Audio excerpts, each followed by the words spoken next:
Hey everybody, welcome back to Ohio Has Issues. I'm Stephanie Haney. I'm Mike Polk Jr. We are your Ohio show about politics. How are you, Stephanie? I'm doing great. I'm so happy to have you back. We missed you last week. I'm happy to be back as well. I was, as you know, stationed. I was ingrained in very important journalism. Where was I? Berea. I was in Berea at a watch party at a bar for the Olympics. Pole vaulting, I believe. Yeah. And congratulations to Ohio's own Katie Moon. Katie Moon, silver. Nice.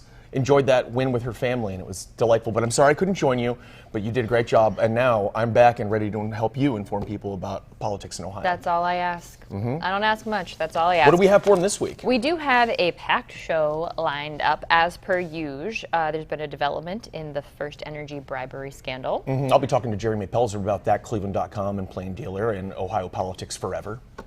And we also are talking about the Ohio Supreme Court. This is kind of the thing that we wanted to focus on this week because there are 3 races for Ohio Supreme Court seats. So we're kind of breaking down how that works and what the impact of that could be. So I talked with Case Western Reserve University School of Law professor Atiba Ellis, friend of the show, second time back. We always love when we get a return. Yeah, so it means that we didn't screw up too bad the first time. Yes. What's interesting about that, too, is that this is actually a really heated race for Supreme Court in Ohio.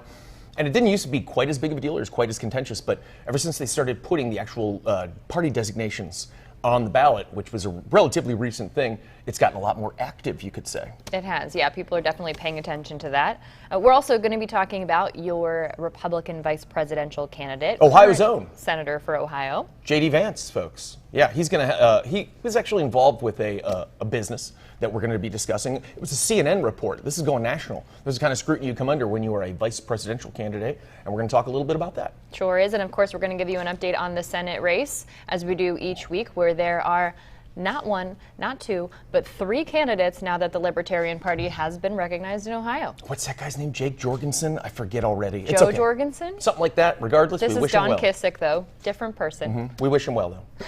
We do. We'll tell you what we know about him. But first, we're going to start with your Ohio roundup. So here's a couple of things that we have noticed that caught our eye this week around the state of Ohio.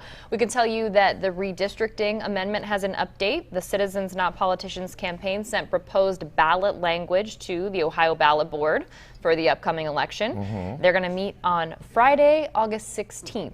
To finalize the ballot language. And I understand that you have some information about the property tax legislation that's going through. As a homeowner who is receiving property tax bills that are much steeper than I would care for them to be, and that I am accustomed to, I am very interested in this. We're going to find out what's going on there. Yeah, so this has been a big topic of conversation in Cuyahoga County because the assessments have come out, and that's going to change what people pay in their property taxes for the next, I believe, 6 years. So a lot of people are not happy about these higher assessments. So a state representative from Strongsville has introduced legislation in the Ohio legislature to try and control property taxes in Cuyahoga County specifically.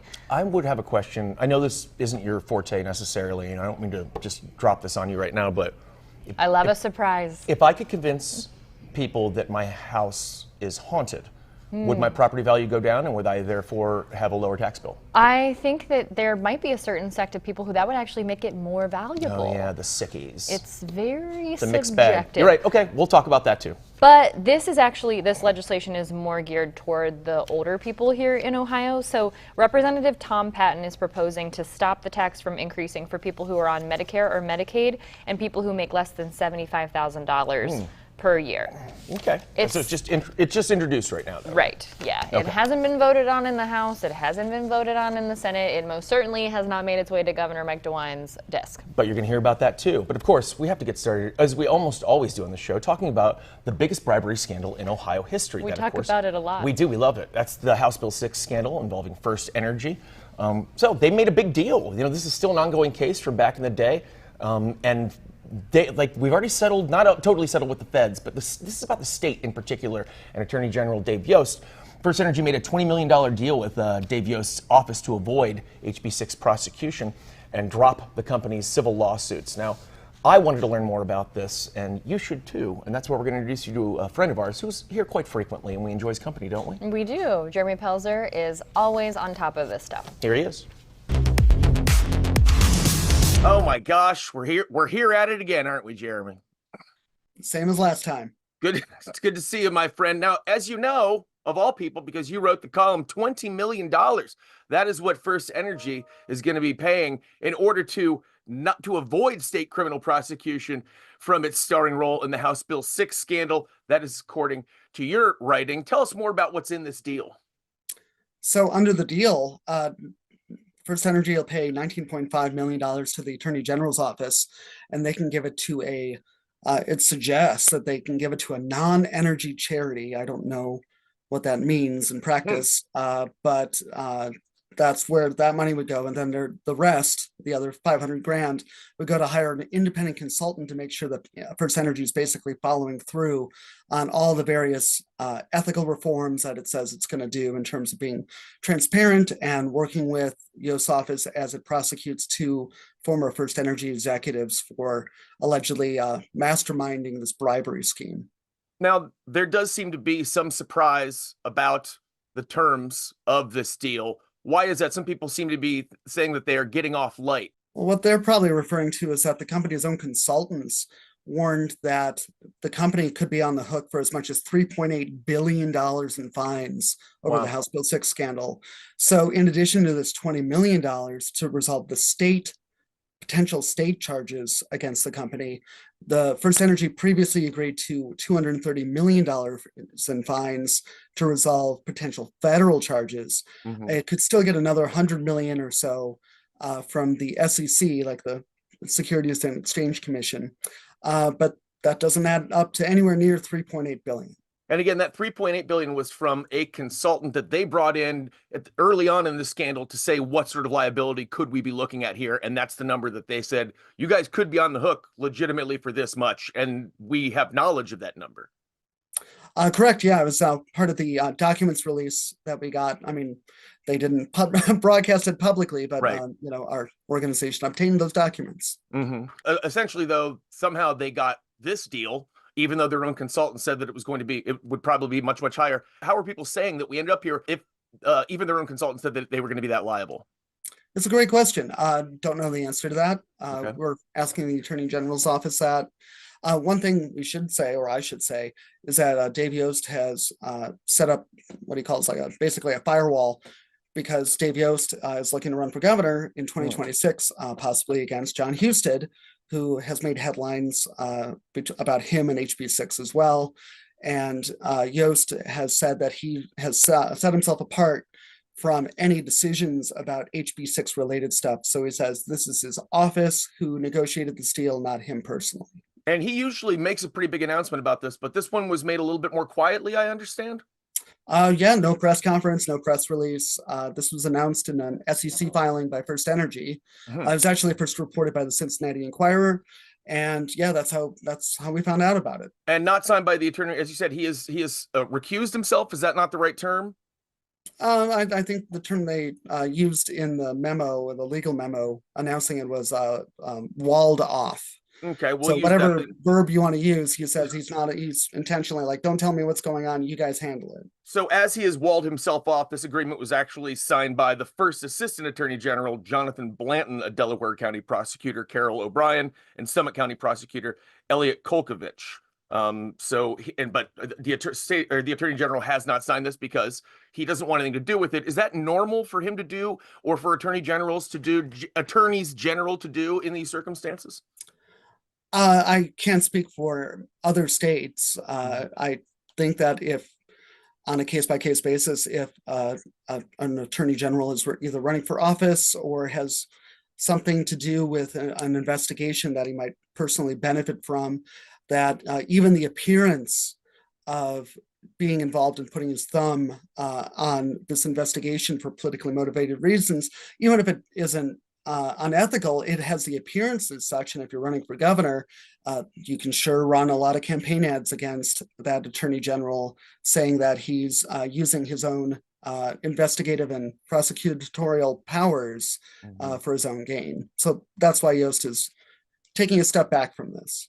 Again, you said as part of this deal, they would pay an additional $500,000 to hire an independent consultant to review and confirm unspecified programmatic changes and remediation efforts made by the company. What does that mean? Can you translate that? What does that mean exactly?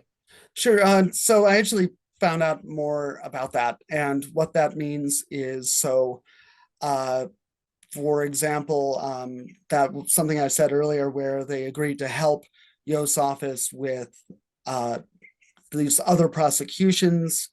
And so putting more scrutiny on the hiring of lobbyists, bolstering these anti-corruption. They have a new company ethics office. So a number of reforms within the company designed to ensure that something like this largest bribery scandal in state history doesn't happen again. Okay. So is FirstEnergy currently donating to political campaigns that we know of? Are they back in action with that, or did they ever stop? I don't know.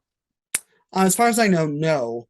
They've resumed donations to other states because obviously FirstEnergy doesn't just operate in Ohio. Like they have Mon Power in West Virginia, and they, Mon Power they have their, its own, controversy over there about subsidizing a plant there. And so they've resumed political donations in other states outside of Ohio, but to my knowledge, they haven't resumed them yet within Ohio. So the feds have settled up with FirstEnergy. That's done, right? Well, they have a deferred prosecution agreement that they just re-upped. Okay. So basically, they're saying, hey, we're not saying it's off the table. We're just going to push it back for now and not prosecute for now, so long as you play ball with us. And so that seems to be what's happening. It's looking like right now FirstEnergy is playing ball with them and that they're not going to get prosecuted. But obviously, if the company decides for whatever reason to run afoul of the U.S. Attorney's Office, they reserve the right to continue to prosecute the company. But they do have a deal in place, and now the state has this deal in place. So, and still we've got some people in jail who were bribed, but somebody must have bribed these people. Has FirstEnergy or anyone in FirstEnergy actually been held accountable for paying any of these bribes that they've acknowledged making? Well, as I said, former executives Chuck Jones and Mike Dowling are currently on trial for allegedly orchestrating these bribes and organizing them for the company. They were both fired shortly after this came to light. And the company says that's one of the reasons the company gives, like, look, we got rid of all these bad apples that were behind this. We turned a new leaf. We're a fresh company. So Chuck Jones and Mike Dowling, who I should say have said they've done nothing wrong, they're going to be on trial, or at least they're being prosecuted right now for bribery and other corruption-related charges. Right now, is the company still fighting to not turn over an internal investigation that was commissioned in the wake of the scandal? Yes. So it's been fighting for a long time. So when this broke, the company hired a law firm to review this whole issue just for the company officials within the company. And they did it with the expectation it would be kept secret. So there's been an attempt for years to get a court to order the release of this investigation. And a court finally ordered it. And now FirstEnergy, they appealed, and it looks like they now have no other choice but to release it. To my knowledge, they haven't released it yet. But I think I would imagine that you and I would both be very interested to see what was found in that internal investigation. Me, you, and like seven other weird Ohio politics nerds, and we can't wait to sink our teeth. We'll have a book group. Yeah. Yes. I did have one more though. Where does this go now at this point with this investigation? What's the next move as far as the state goes? Does the state what's their next move? So I should have said at the beginning, this also resolves FirstEnergy's role in a civil lawsuit that Dave Yost filed back in 2020. So that civil lawsuit will continue against Chuck Jones, Mike Dowling, a number of other, Larry Householder, who's serving a 20-year sentence now, against all these other figures in the House Bill 6 scheme, but not just FirstEnergy as a company. Of course, the Dowling and Jones prosecutions will continue. And of course, Yost's office is going to try to continue to, just find if there's other people involved. I don't know if they will, especially because we're running up against the statute of limitations to prosecute over these things, because it's been 5 years since House Bill 6 was passed. Wow. Has it been 5 years? Is that 5 years in a pandemic? Yeah. 5-year anniversary of the biggest bribery scandal in your state. I think that's the Wood anniversary, isn't it? I believe so. Yeah. All right. Well, everybody, send something nice to Larry Householder that you carved at home for him to celebrate. Thank you again, Jeremy Pelzer. We appreciate all your work at Cleveland.com and for keeping us up to date on this ever scandalous scandal. Well, always appreciate being here. Thanks so much. I just realized the HB6 scandal going on longer than COVID now? Probably. It was longer than Yeah. It's much longer. Okay, just checking. Yeah, well, yeah, COVID was more than 5 years ago. I was just looking up, that is true, in fact, that the 5th year anniversary is wood. I knew it. Look at you. So, celebrate in your own way, folks.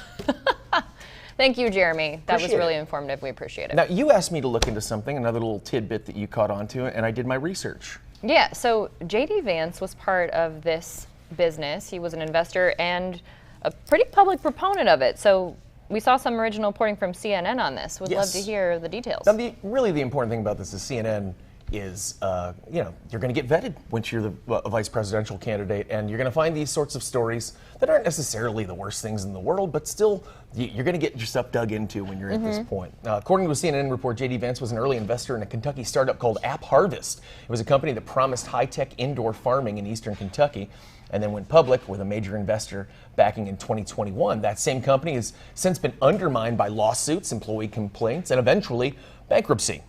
Senate disclosures show that Vance was an early investor, a board member, and a public spokesman for App Harvest, joining the board in 2017. Last year, facing hundreds of millions of dollars in debt, App Harvest declared bankruptcy. As a venture capitalist, JD Vance repeatedly touted his guiding principles for investing in a company, and those were a business should not only turn a profit, it should also help American communities. During a Fox Business interview on the day the company went public in February 2021, Vance said, it's not just a good investment opportunity, it's a great business that's making a big difference in the world. Okay. App Harvest employees said they were forced to work in grueling conditions inside the company's greenhouse, where temperatures often soared into the triple digits. Complaints filed in the U.S. Department of Labor in Kentucky and the Kentucky Regulator between 2020 and 2023 showed that workers alleged they were given insufficient water breaks, weren't provided with adequate safety gear, and some workers said they suffered heat exhaustion and injuries. State inspectors did not find any of those violations. The rise and fall of the company and Vance's role in it cuts against his image as a champion for the working class. That's why people are talking about this. That's why CNN's going after it, obviously. And several former employees told CNN that they thought Vance and other board members should have recognized and responded to warning signs that the company officials were misleading the public and their own investors. Now, we can come back to us, Beeps. A spokesperson for Vance, Luke Schroeder, said that in a statement that the Ohio senator was not aware, let me get this properly, was not aware of the operational decisions regarding hiring, employee benefits, or other workplace policies which were made after he departed the App Harvest board. Like all early supporters, JD believed in the App Harvest mission and wishes the company would have succeeded. Interesting story. Some details in there, too. There were some firsthand accounts. CNN said they spoke with about a dozen former employees of App Harvest. They talked about instances where they were promised jobs to Kentuckians, but workers came in from Mexico and Guatemala, and they were asked to leave the floor. A lot of allegations there. So I would recommend that you read the article, which we do have linked. That's true. We have that link. That's from CNN. And Cincinnati Dispatch did a nice, Cincinnati Enquirer? They did a really nice follow-up on that, too, like a little bit of a longer piece based on the CNN piece. And again, these things happen. These companies go down. One thing that is of note, obviously, that you brought up there was that at one point they said that, and this is something that we can actually say we know is true, this is an allegation, more than half of the staff was migrant workers, immigrant workers, as opposed to when you're selling yourself as to be the savior of the Rust Belt and to be the savior of Appalachia, that's where people are having trouble with it, the contrast between the messaging and the fact that they would bring in a lot of migrant workers when they got understaffed, often due to these working conditions that a lot of Americans were not willing to work under. And then when they'd hold these get-togethers and stuff like that, or have a press get-together, none of those workers would be in a photo op necessarily. It would be all the American workers who were in the shots. One of the specific references in there was from a visit from Senator Mitch McConnell. They said he came to the floor and they asked all the workers that were not Kentucky residents to leave the floor. Yeah. So, it's just a little messaging issue more than anything, especially because he sold himself as this, and I think that's why CNN picked up on it. And again, it's not probably something we never would have heard about, most likely, if he were not running for vice president, but people find those sorts of things, whether it's fair or not, or whether it is a huge deal or not, when you put yourself in the limelight like that. Yeah, so that's up to you to decide what you think and feel about that. Check out that Cincinnati article, though. Yeah, and we will now talk about the Ohio Senate race, because there are a lot of players involved there. So I learned something new today. that it is National Social Security Day. And then I thought, okay, well, what does National Social Security Day commemorate? So I looked it up for you, to do the work for you, so you don't have to do the Google. It actually commemorates the signing of the Social Security Act into law by President Franklin D. Roosevelt in 1935. And Senator Sherrod Brown, who was running for re-election, had a comment about Social Security. Here's what he said. I will always fight to protect Social Security from political attacks and make sure Ohioans have the benefits they've earned. That's why I introduced legislation to strengthen and expand Social Security and fought to ensure benefits keep up with Ohioans' cost of living.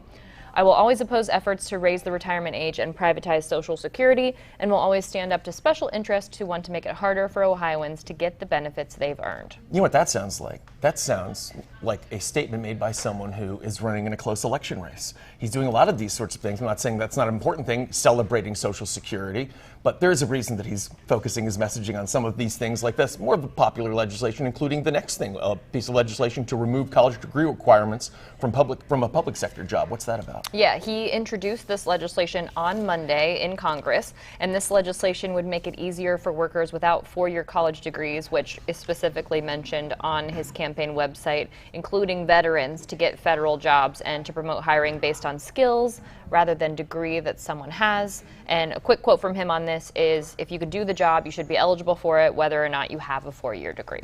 Interestingly enough, this was a program that was started as an executive order, from what I understand, under the Trump administration, carried on through the Biden administration, and he is trying to establish it into a formal law as opposed to just being an executive. So again, we see Senator Brown.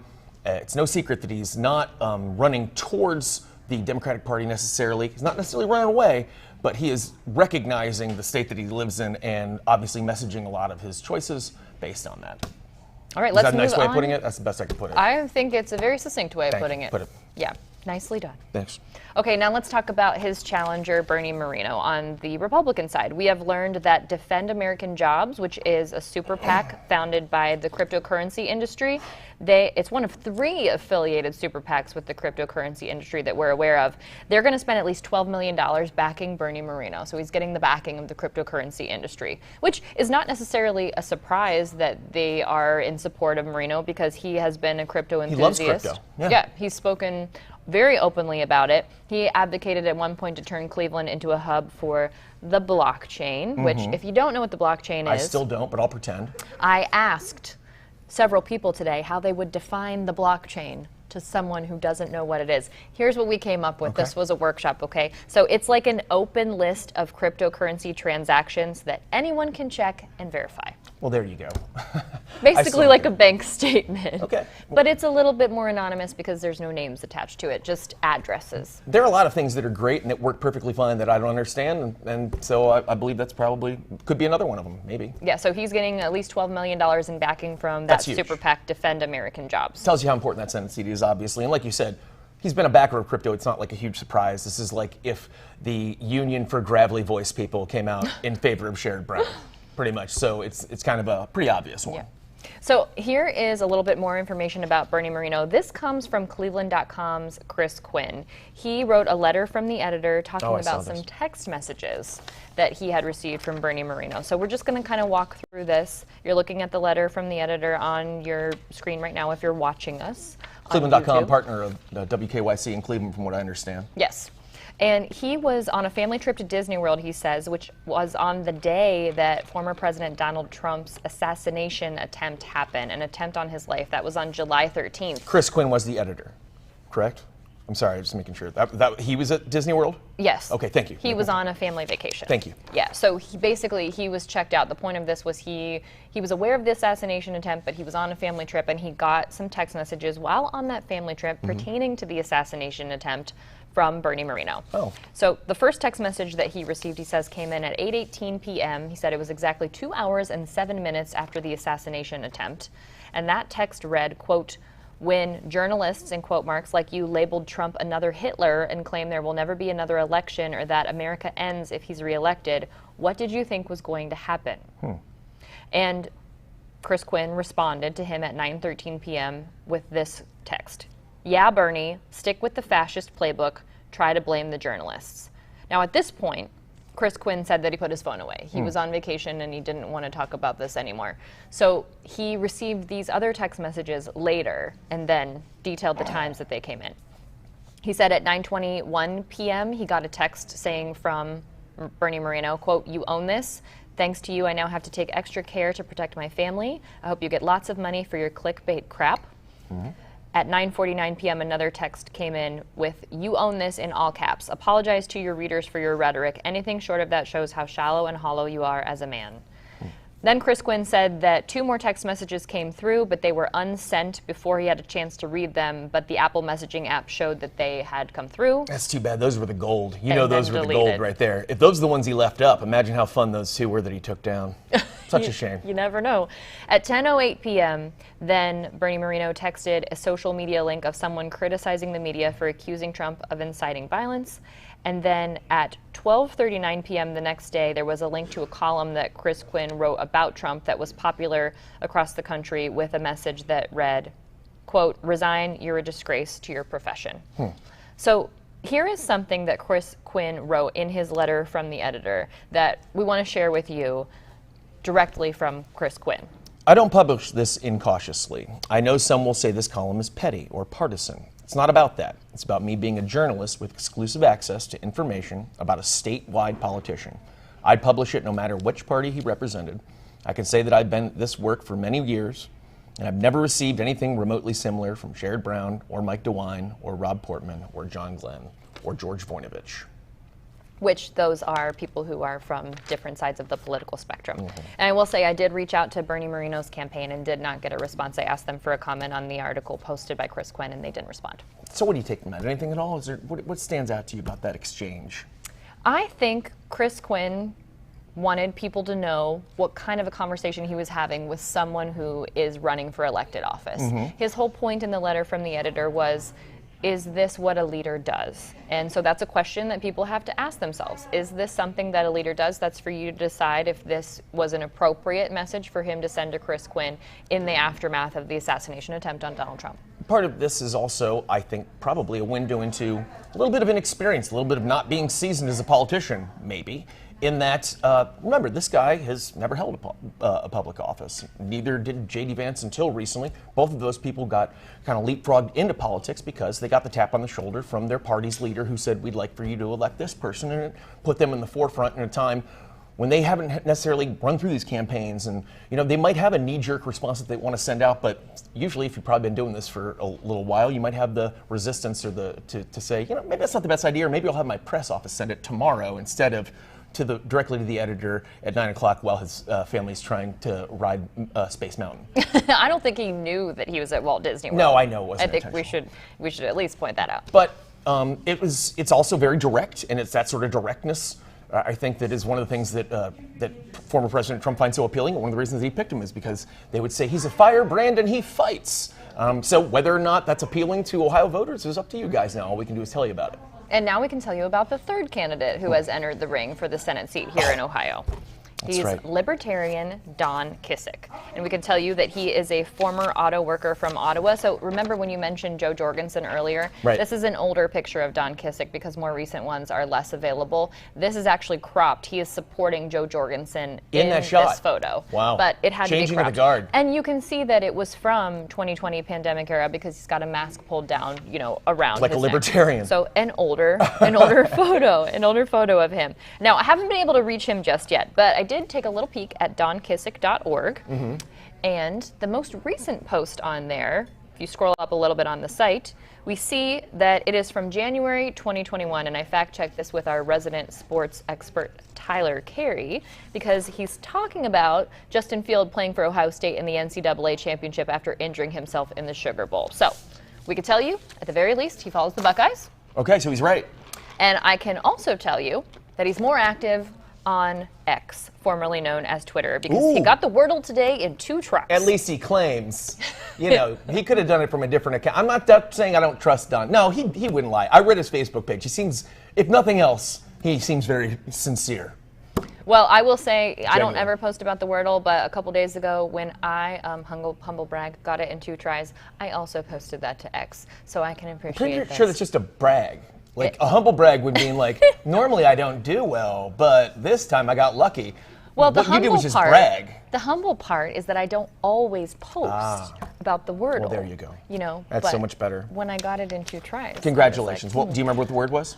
that I got in 2 tries? Oh gosh, I don't remember what it was. But I haven't done the Wordle yet today, so you know, we'll see how I do compared to Don Kissick. It's Pharaoh. It's not. What if I ruined it for everyone? I was just about to attack Nope, you. not even the right letters. All right, we're going to move on now to the Ohio Supreme Court races, which are quite the interesting topic of conversation. A lot of people don't really think about the Supreme Court races when you're heading I to do the at ballot. least 4 times a day, personally. Well, is that your Roman Empire? Yeah. Okay, good. But you're right. People do overshadow the state Supreme Courts. Yes. Even though they're very important. They're very important. They're so important. We've seen so many crucial decisions handed down here in Ohio.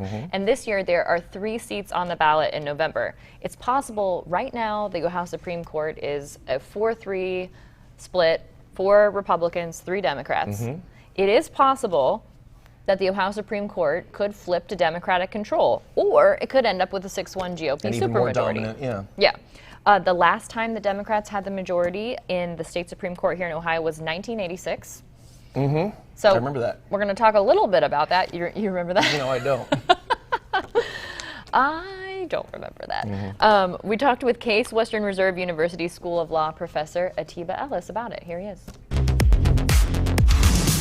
Professor Ellis, thank you for being back with us here on Ohio Has Issues. My pleasure. And we are here to kind of get the lay of the land from you when it comes to Ohio's Supreme Court, because Ohio is in an interesting situation, one of a few states that could potentially flip the ideological balance of the court, could also go very much the other way. So we want to start with just giving people a little background here. Can you talk to us about the current balance ideologically in the Ohio Supreme Court? Well, right now the court is leaning Republican, right? But it is, in court terms, a close split in terms of 4 Republican justices and 3 Democratic justices.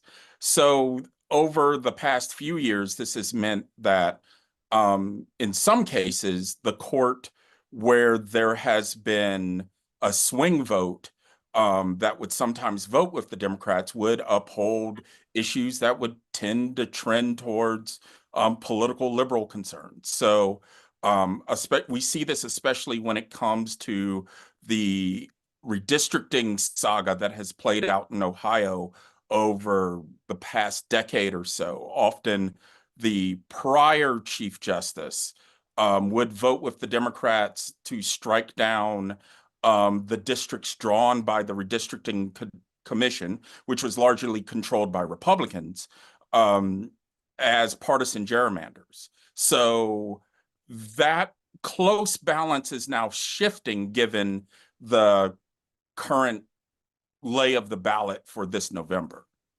Right. Okay. So yes, and you do mention that former Chief Justice was Maureen O'Connor. She's been on the show a couple times. She did vote with the Democrats to strike down multiple maps. Now there's a different balance, even though it's still a 4-3 Republican Democratic split, and some cases were thrown out related to redistricting. So we've got some maps going on. That's a whole, if you're listening and watching right now, check out our episode from last week. It's all about redistricting. It's really kind of gets into the nitty gritty there. Now, as we look ahead to November for the Ohio Supreme Court, there are multiple seats that are on the ballot. There are 3 seats on the ballot. So there's a world where Ohio could flip control to Democrats. There's also a world where Ohio could become a 6-1 Republican majority on the Ohio Supreme Court. So I want to talk to you a little bit about the people running for the Ohio Supreme Court. There's one particular seat that I have questions about. I think many of our viewers would have questions about. A Republican that's currently on the court could have run for his seat, but is instead challenging a Democrat that's currently on the court. So can you talk to me about that choice? Why a Supreme Court justice would not run for the seat that they currently hold and would instead choose to run against another incumbent? So the short answer to that question is that it would reinforce the control that the Republicans hold over the court. The justice we're talking about is Justice Joe Deters. By choosing to run against Justice Melody Stewart, who is a Democrat, for her seat. That would give Justice Deters a full 6-year term on the bench.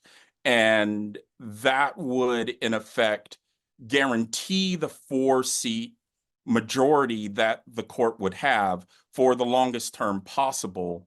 And so that would then consolidate control. And then assuming that the other races break for the Republicans, that would then give them a supermajority on the court rather than a 4-3 majority that could be prey to any one Republican justice swinging their vote towards the Democrats. I see. So the seat that's currently held by Justice Deters would not be a full term if he were to be reelected to that seat. It would be a shorter term. It would be. That seat would come open in 2026, I believe. And so, but by running now, he would get a full 6-year term along with the other elected seats being up this year. And that would, in effect, lengthen the Republican majority.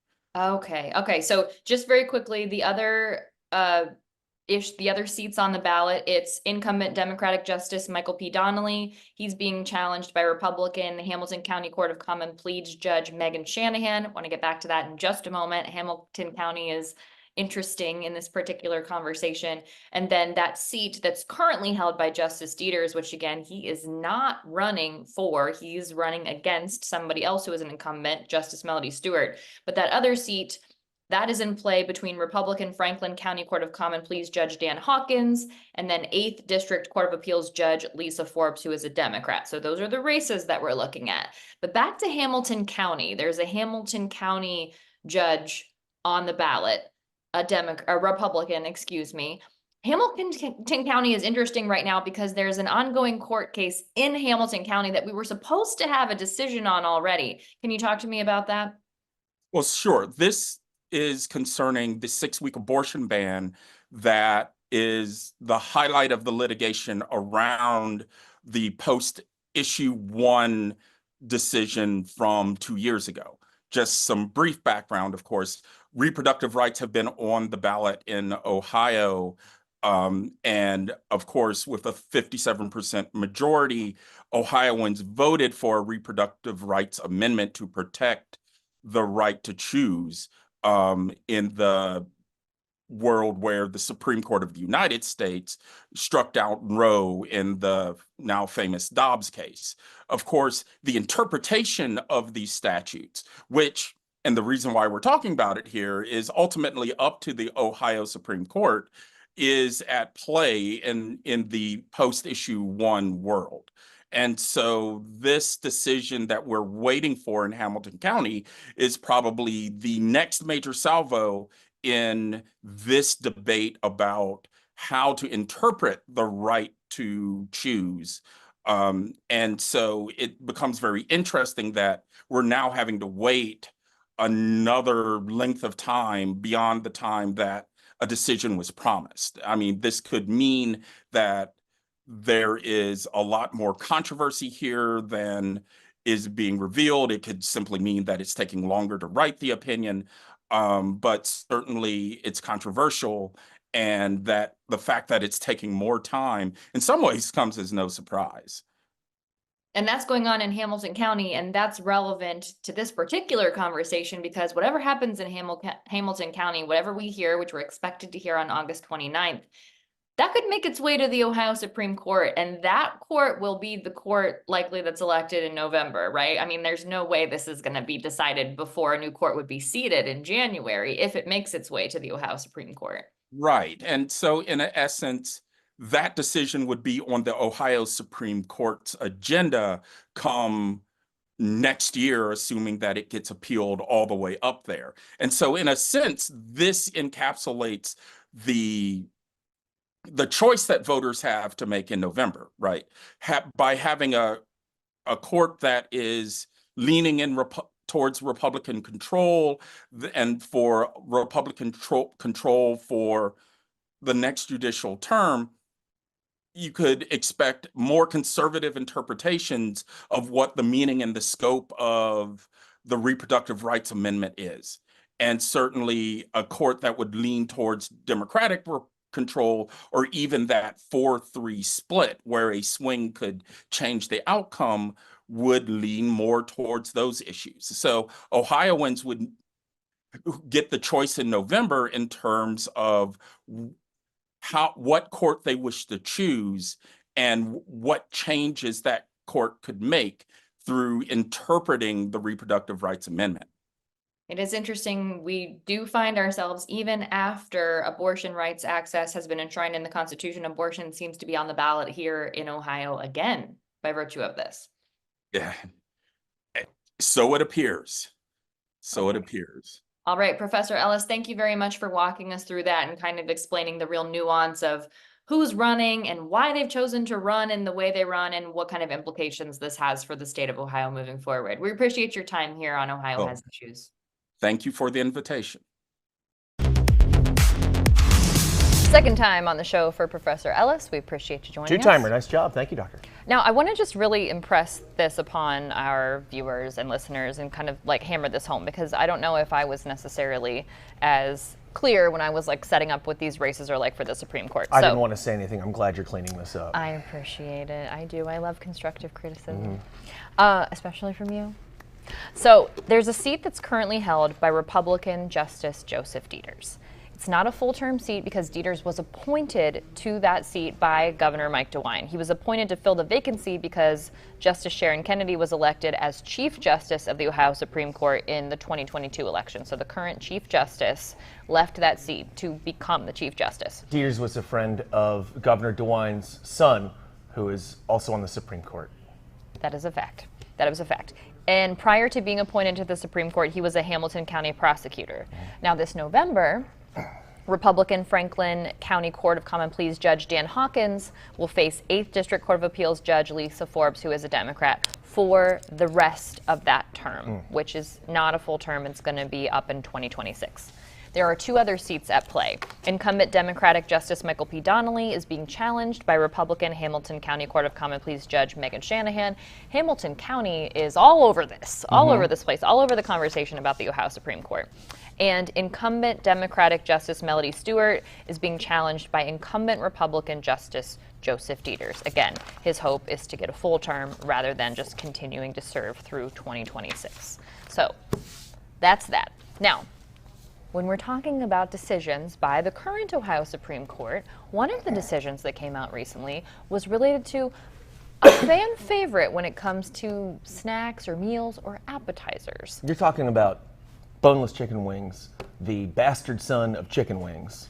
Yes. Not quite chicken wings, obviously, but still, they'll do in a pinch. Well, there was a big decision recently, and I'd like to share a little bit of that with you right now because it did catch a little bit of heat around the old internet. If you go to a restaurant and order boneless wings, should you expect there to be bones in them?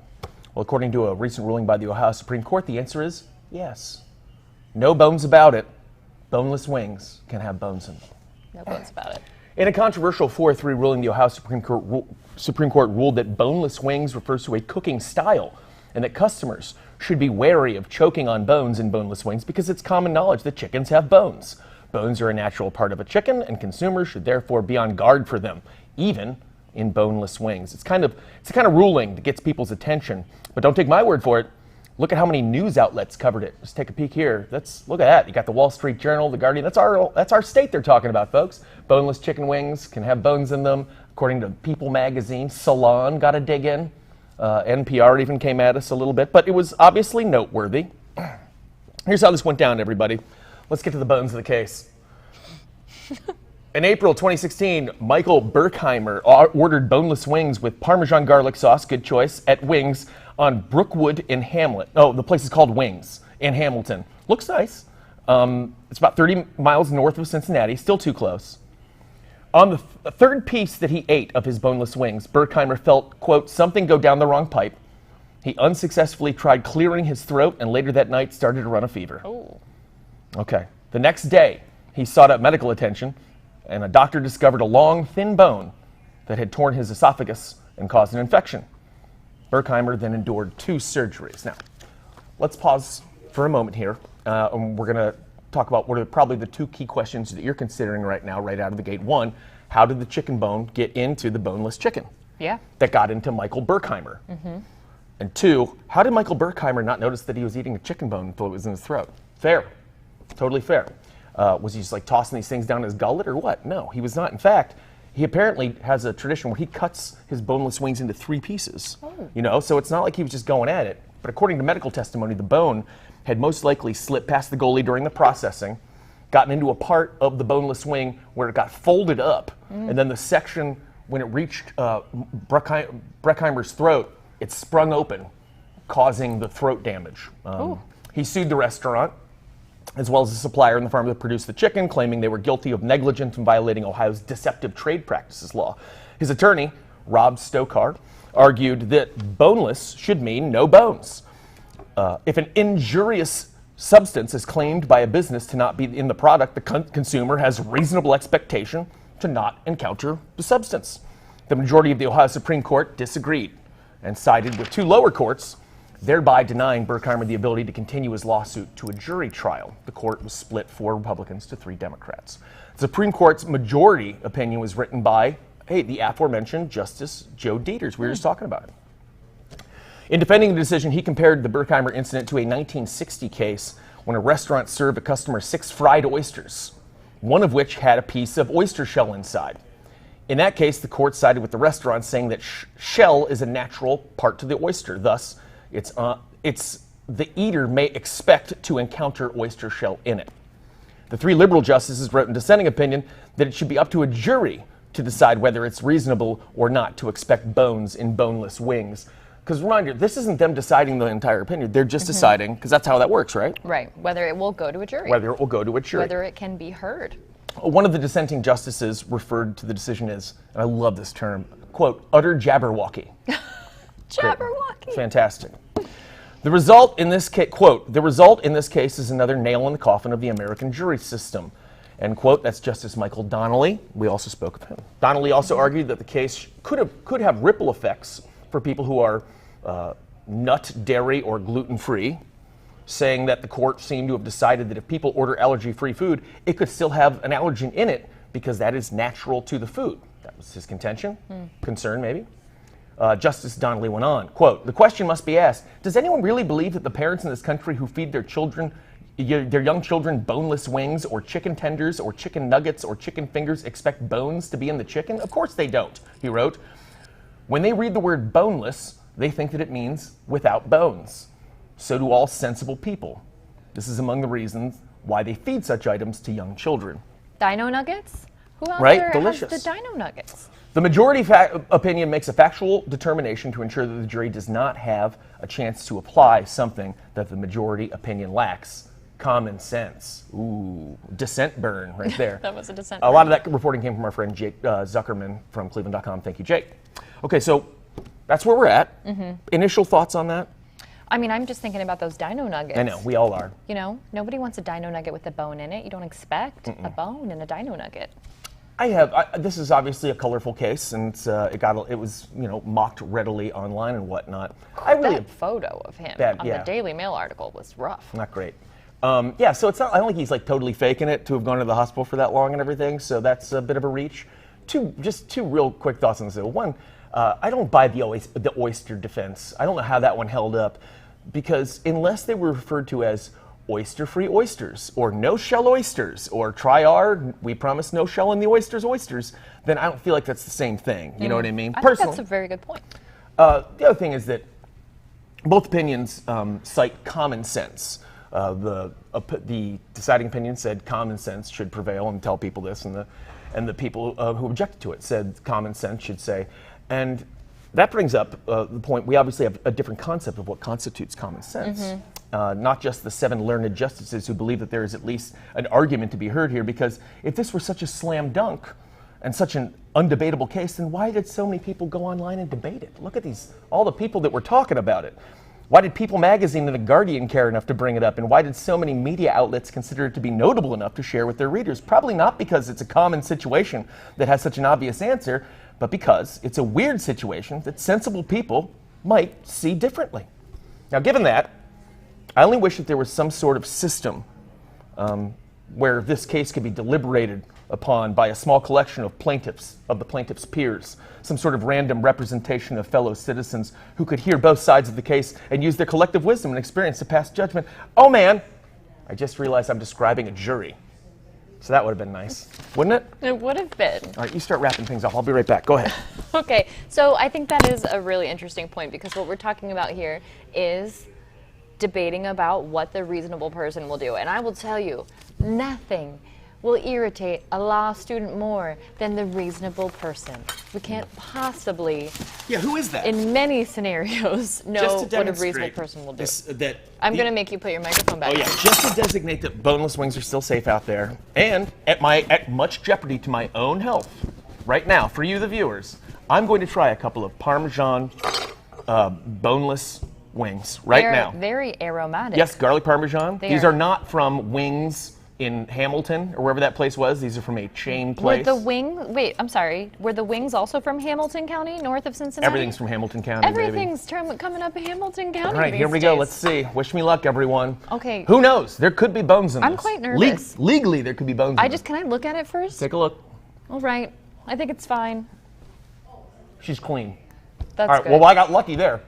But if I would have choked on a bone in that, that's on me. Not And this whoever- is live. I took the chance. You guys are worth it. Well, thank you for that. No problem. I do think it's a very interesting scenario, and also now I see that that's what you're having for dinner. These are not strong. Could you wrap this up? All right, that's it for us this week. Next week is that Democratic National Convention that everyone's been talking about that Sherrod Brown will not be at, and we'll talk about that next week, and we'll see you then. That's a choice. Bye, guys. Bye.